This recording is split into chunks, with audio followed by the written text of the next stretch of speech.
مولانا کائنات فرماتے ہیں اگر اللہ لوگوں کے دلوں کو ظاہر کر دیتا تو بعض لوگ بعض سے لڑ پڑتے۔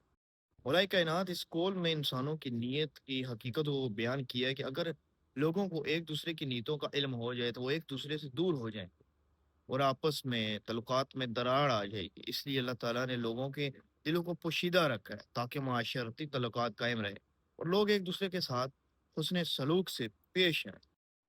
نیچ البلاغا میں ملتا ہے اگر لوگ ایک دوسرے کی نیتیں جان لیتے تو کوئی بھی کسی کو دفن نہ کرتا۔ یعنی مولا کائنات فرماتے ہیں یہاں انسانوں کی سطحی یا ظاہری حرکتوں کے بجائے دل کی نیت کی اہمیت کو بیان کی ہے۔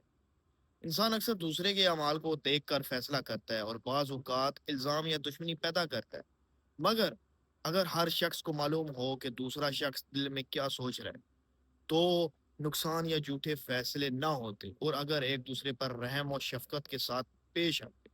یہ قول انسان کی باطنی حقیقت اور نیت کی پاکیزگی کی اہمیت کو بہت خوبصورتی سے اجاگر کرتا۔ اللہم صلی علی محمد وعلی آل محمد۔